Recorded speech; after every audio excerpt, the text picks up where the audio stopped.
makhluk telah ditaklukkan kepada kesia-siaan, bukan oleh kehendaknya sendiri, tetapi oleh kehendak Dia yang telah menaklukkannya. Tetapi dalam pengharapan, karena makhluk itu sendiri juga akan dimerdekakan dari perbudakan kebinasaan dan masuk ke dalam kemerdekaan kemuliaan anak-anak Allah. Sebab kita tahu bahwa sampai sekarang segala makhluk sama-sama mengeluh dan sama-sama merasa sakit bersama.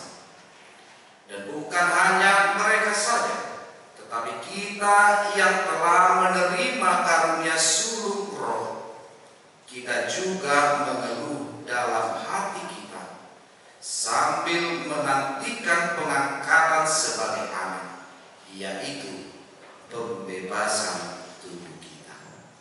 Sebab kita diselamatkan dalam pengharapan, tetapi pengharapan yang dilihat bukan pengharapan lagi. Sebab bagaimana orang masih mengharapkan apa yang dilihatnya. Tetapi jika kita mengharapkan apa yang tidak kita lihat, kita menantikannya dengan tekun. Sebab aku yakin bahwa penderitaan zaman sekarang ini tidak dapat dibandingkan dengan kemuliaan yang akan dinyatakan kepada kita. Demikian pembacaan firman Tuhan. Selamat hari Minggu untuk kita semua. Ukur semangat. Selamat hari Minggu untuk kita semua. Iya, walaupun tidak bisa kita salam-salaman karena situasi dan kondisi. Tadi saya sebelum naik ke atas, sebelum ke konsistori, saya melihat ada 2 spanduk. Pertama itu di lantai bawah, baru ketika naik tangga juga ada spanduk. Dikatakan di poin yang pertama, tidak, untuk saat ini kita tidak usah dulu bersalaman, tetapi bisa saja kita bersalaman dengan meletakkan tangan di dada. Oleh karena itu tidak ada salahnya karena kita tidak bisa bersalaman, kita mengucapkan selamat hari Minggu kepada yang di samping kiri kanan kita dengan meletakkan tangan di dada. Selamat hari Minggu untuk kita semua. Iya, jemaat yang terkasih dalam nama Tuhan kita Yesus Kristus, ketika saya membaca firman Tuhan untuk kita di minggu hari ini, di minggu Opui, saya jadi teringat dengan lagu di buku NT kita nomor 520. Apa bunyinya? Apa syairnya? Jelas dikatakan di dalam buku NT kita itu nomor 520. Tangisan doa agoha siangano. Aduh sih. Era apa tadi? Semua tahu kan? Oke, gak usah pakai organ, kita nyanyikan aja pelan-pelan. Tangisan doa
kita pasti dan tidak pernah lepas dengan penderitaan. Ketika kita masih hidup di dunia ini, kita tidak pernah bisa lepas dari pergumulan. Ketika kita masih hidup di tengah-tengah dunia ini, kita tidak bisa lepas dari kesusahan penderitaan. Dan beragam respon yang keluar dari kita ketika kita mengalami pergumulan. Beragam respon yang keluar dari kita ketika kita mengalami kesusahan. Beragam respon yang keluar dari kita ketika kita mengalami penderitaan. Ada yang bertahan, ada juga yang murtad. Ada yang mengarahkan pandangannya kepada Allah dan berdoa. Tetapi ada juga yang mencari solusi lain dengan kekuatan dunia ini. Ada juga orang yang tetap berpengharapan kepada Tuhan bahwasanya di balik kesusahan pasti Tuhan akan menunjukkan rencana. Di balik penderitaan yang dia alami, pasti Tuhan akan menunjukkan kuasanya di tengah-tengah hidupnya. Tetapi ada juga orang ketika dia menderita, ketika dia di dalam kesusahan, ketika di dalam pergumulan, ketika di dalam persoalan, apalagi persoalannya itu bertubi-tubi dalam kepadanya, dia mengeluh. Dia bersungut-sungut, dia menyalahkan keadaan, bahkan menyalahkan Tuhan. Kenapa Tuhan tidak adil? Kenapa Tuhan melakukan seperti ini? Kenapa Tuhan memberikan seperti ini? Padahal Tuhan, aku rajin gereja. Padahal Tuhan, aku rajin baca Alkitab. Padahal Tuhan, aku rajin cukup kategori. Padahal Tuhan, aku rajin partnernya. Tetapi kenapa Tuhan, Engkau memberikan pergumulan ini, penderitaan ini kepada aku? Bapak Ibu jemaat yang terkasih di dalam nama Tuhan Yesus Kristus, penderitaan itu dibagi jadi 4. Yang pertama, penderitaan alami. Apa maksudnya penderitaan alami? Penderitaan alami ini penderitaan yang dialami oleh seluruh orang. Contoh, bencana alam, longsor, banjir, polusi udara, dan lain sebagainya, termasuk virus corona. Yang kedua, penderitaan karena dosa. Roma 6 ayat 23. Karena dosa kita jadi diarahkan, ditaklukkan oleh kebinasan. Karena dosa manusia hidup tanpa pengharapan lagi kelak. Yang ketiga, penderitaan itu disebabkan karena ulahnya sendiri. Contoh, sudah dinasehati, sudah dilarang, sudah dihimbau, tetapi dia tidak mengindahkan himbauan itu. Sudah dinasehati, sudah dilarang, sudah dihimbau, tetapi dia cuek, tidak peduli masa bodoh. Dan ini banyak terjadi di kalangan orang muda. Ketika dia masa mudanya, ketika dia masih muda, dia bermalas-malasan. Dia menghabiskan waktunya begitu saja tanpa ada sesuatu hal yang berguna dilakukannya. Tetapi ketika dia masuk di dalam masa tua, dia berat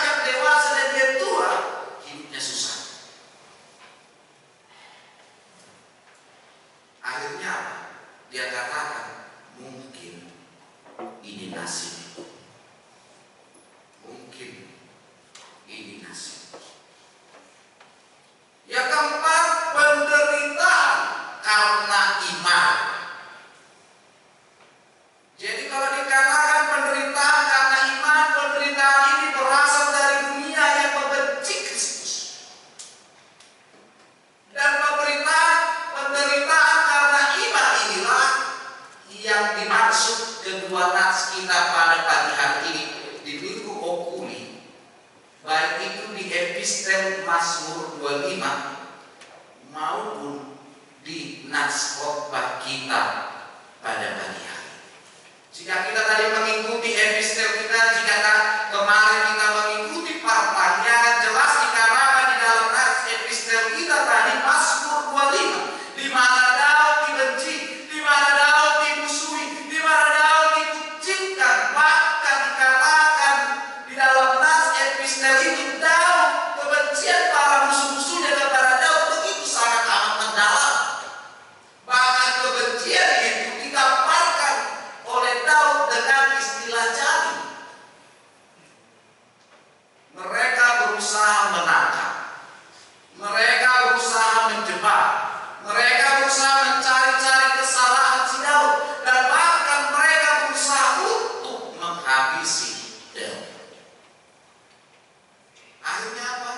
Karena kelakuan para musuh-musuhnya ini, karena mereka membenci Daud karena imannya kepada Tuhan, karena dia melakukan perintah Tuhan, karena keberhasilannya, maka Daud merasa terancam dan tertindas. Bukankah hal seperti itu kita rasakan saat ini? Ketika ada orang membenci kita, ketika ada orang memusuhi kita, ketika ada orang menggosipi kita, apalagi di dunia zaman sekarang gosip semakin digosok semakin panas, tidak pernah berhenti di satu titik, terus panjang-panjang. Ketika orang membenci kita, ketika orang memusuhi kita, ketika kita dikucilkan, ketika kita diburuk-burukkan, bukankah hati kita tidak tenang? Bukankah hati kita tidak tenang? Kita pasti merasa hati kita tidak tenang. Hati kita pasti tidak merasa tidak tenang. Sulit tidur memikirkan hal tersebut.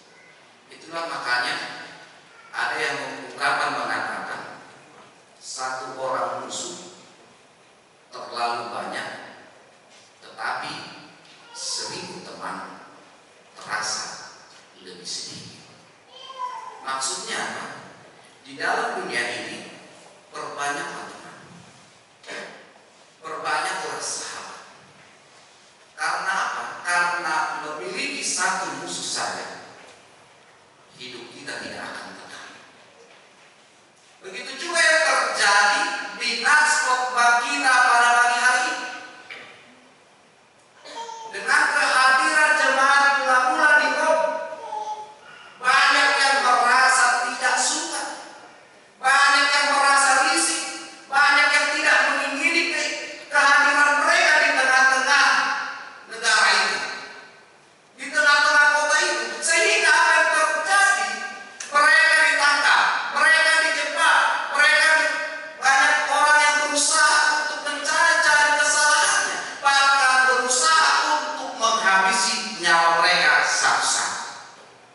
Tak heran banyak jemaat Roma yang murtad, tidak tahan meninggalkan imannya, meninggalkan Yesus. Dan apa yang terjadi kepada Daud, kepada Paulus, kepada jemaat Roma, itu juga yang terjadi di zaman sekarang ini. Kita lihat di zaman sekarang ini banyak orang yang membenci kita. Kita lihat di zaman sekarang ini banyak orang yang memusuhi kita. Seakan-akan kehadiran kita tidak diterima oleh mereka. Siapakah itu? Ada orang mengatakan, oh aman, itu mungkin orang yang berbeda keyakinan dengan kita yang fanatik. Belum tentu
ketika banyak orang mencaci Yesus, ketika banyak orang menghujat Yesus, apa yang dilakukan Yesus? Dia tidak membalaskan kejahatan yang dilakukan mereka, tetapi dia mengatakan, ampunilah dia Tuhan, ampunilah Bapa, sebab mereka tidak tahu apa yang mereka berbuat. Marpamari maroham tidak nasi. Lagi foto nasi. Nah, ini nasi. Sekarang bagaimana dengan kita, Bapak Ibu jemaat yang terkasih, ketika hatimu disakiti, ketika perasaanmu dilukai, ketika kehadiranmu tidak diingini sekeliling, apa yang kita lakukan?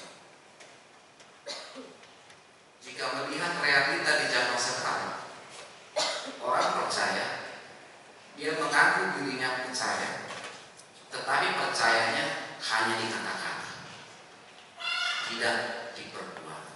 Ini terlihat. Ada cerita, pernah waktu itu seorang pendeta berkhotbah, kalau ditampar pipi kiri, berikan pipi kanan. Di acara kebaktian keluarga lingkungan. Ketika mendengar khotbah dari pendeta itu, seorang jemaat tersentuh hatinya, benar juga yang dibilang Amami. Jika ditampar kiri, berikan kanan. Ujungnya apa terjadi? Dia berdiri, dia datang menghampiri pendeta yang dipukulnya, pendeta yang kiri kanan. Papu. Kaget pendeta itu. Kok saya jadi dipukul? Lalu datanglah pendeta itu, dibuka dialah Alkitab. Dan dia melanjutkan khotbahnya. Dia mengatakan seperti ini. Benar yang dikatakan firman Tuhan. Jika engkau ditampar pipi kirimu, berikan pipi kananmu. Tetapi firman Tuhan mengatakan, apa yang engkau tahu, itu juga yang akan engkau tuai. Setelah ditampar seperti itu, ditutup Alkitabnya, pergilah pendeta itu ditampar-tampari belajar matinya.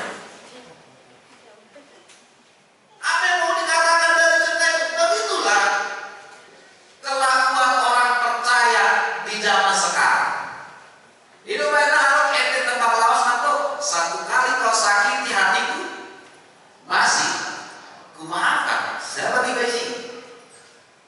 Dua kali kau sakiti hatiku, atau lu halio, coba ya. Bapak, gimana? Kalau tidak keluar pasang-pasang, kalau tidak keluar makian, kalau tidak keluar pukulan, kalau tidak langsung dipenjarakan, itu kenyataan.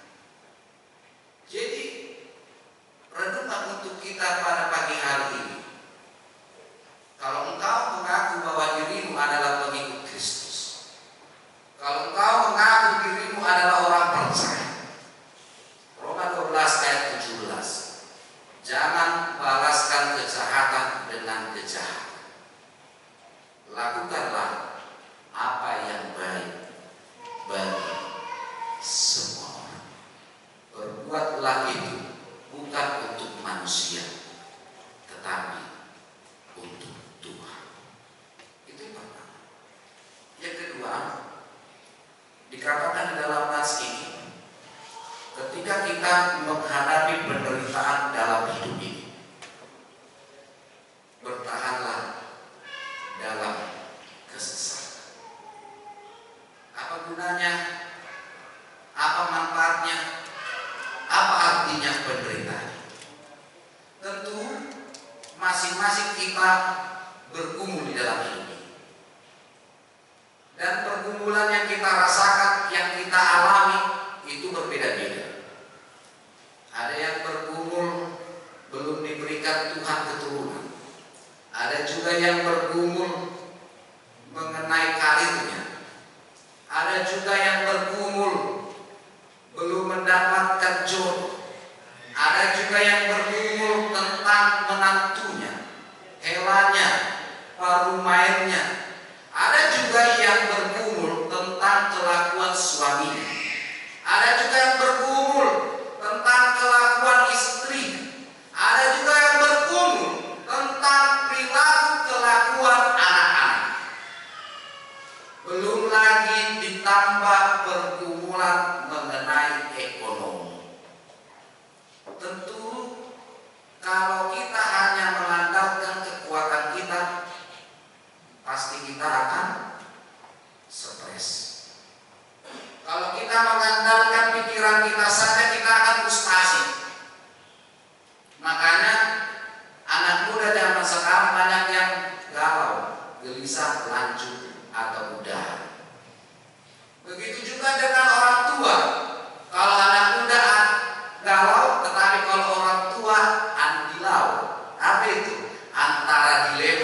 dia stres dan berakhir. Makanya melalui firman Tuhan untuk pagi hari ini mengingatkan kepada kita, seberat apapun persoalan, seberat apapun pergumulan, bertahanlah dalam kesesatan. Sebab orang-orang yang bertahan dalam kesesatan, dia akan beroleh selamat. Dia akan diberikan Tuhan kemuliaan di ujungnya ketika kedatangan kedua kali Tuhan Yesus. Karena hidup kita di dunia ini hanya sebentar. Jadi jangan ada pikiran, kalau datang masalah, udahlah happy-happy. Kan ada orang seperti itu, datang masalah pergi dia ke mall, nonton, dihabuk-habukkan uangnya. Selesai pulang dari situ, sekilas rumah tapi balik lagi. Ada juga orang yang ketika ada masalah di dalam rumah tangganya, dia curhat kepada orang-orang yang dianggap sahabatnya, orang-orang yang dikasihinya. Tetapi dia lupa, rambut boleh sama hitam, hati manusia siapa yang tahu. Datang temannya, oh itu hati Eda, oh itu HP, wah, oh, kata orang yang mendengarkan ceritanya. Tetapi dia tidak berpikir ujungnya cerita ini sampai ke pihak keempat, kelima, keenam, ketujuh, ujungnya satu gereja tahu. Ada lagi orang yang stres, orang-orang yang ketika menghadapi persoalan dia ibaratnya masa bodoh lah. Yang penting gua jalani hidup gua begini. Ada seperti itu. Tetapi walaupun dia mengatakan masa bodoh lah, tak peduli lah, tetapi apa bisa dia menyelesaikan persoalan seperti itu? Ada lagi orang yang benar-benar ketika ada masalah dia bergumul, dia betul-betul berdoa kepada Tuhan. Tuhan kasihanilah aku. Tuhan, Tuhan, asiroham Tuhan. Tetapi yang terjadi hanya ketika ada masalah. Ketika dia senang, ketika dia bahagia, dia lupa sama Tuhan. Pergi dia jauh. Tetapi orang Kristen yang benar, maka pena masa timbul. Lastiroha mana masa.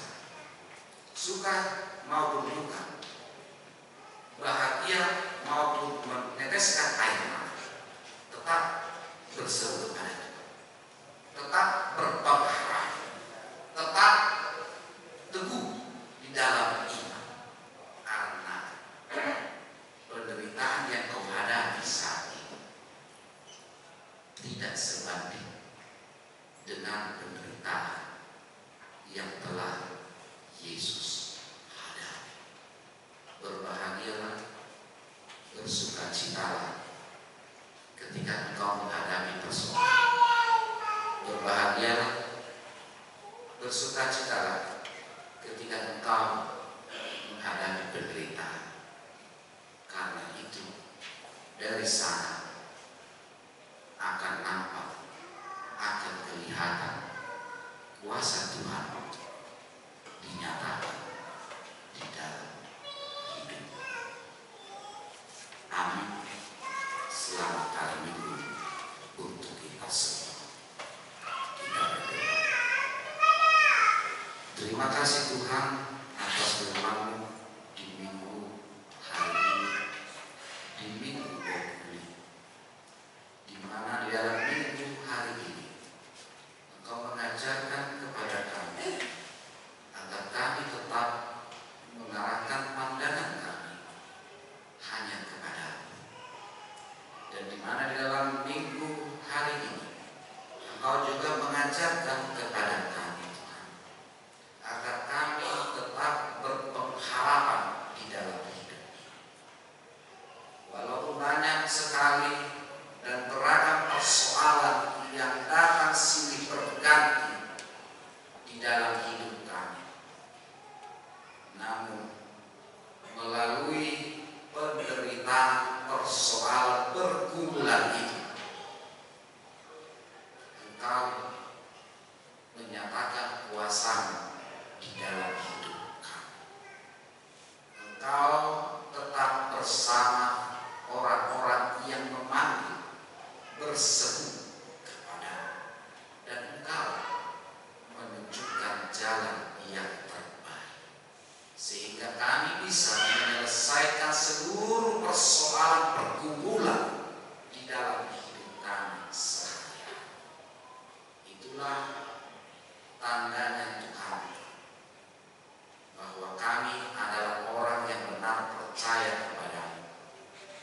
selalu mengandalkan Engkau di dalam hidup kami, di kala senang maupun di kala duka. Begitu juga Tuhan, melalui firman-Mu pada pagi hari ini Engkau mengajarkan kepada kami agar kami tidak membalaskan kejahatan dengan kejahatan, tetapi melakukan yang terbaik bagi semua. Tentu di dalam hidup ini Tuhan, banyak sekali orang yang membenci kami, banyak sekali orang yang memusuhi kami. Sering sekali di dalam hidup ini kehadiran kami Tuhan sangat amat tidak dirindukan di tengah-tengah lingkungan kami.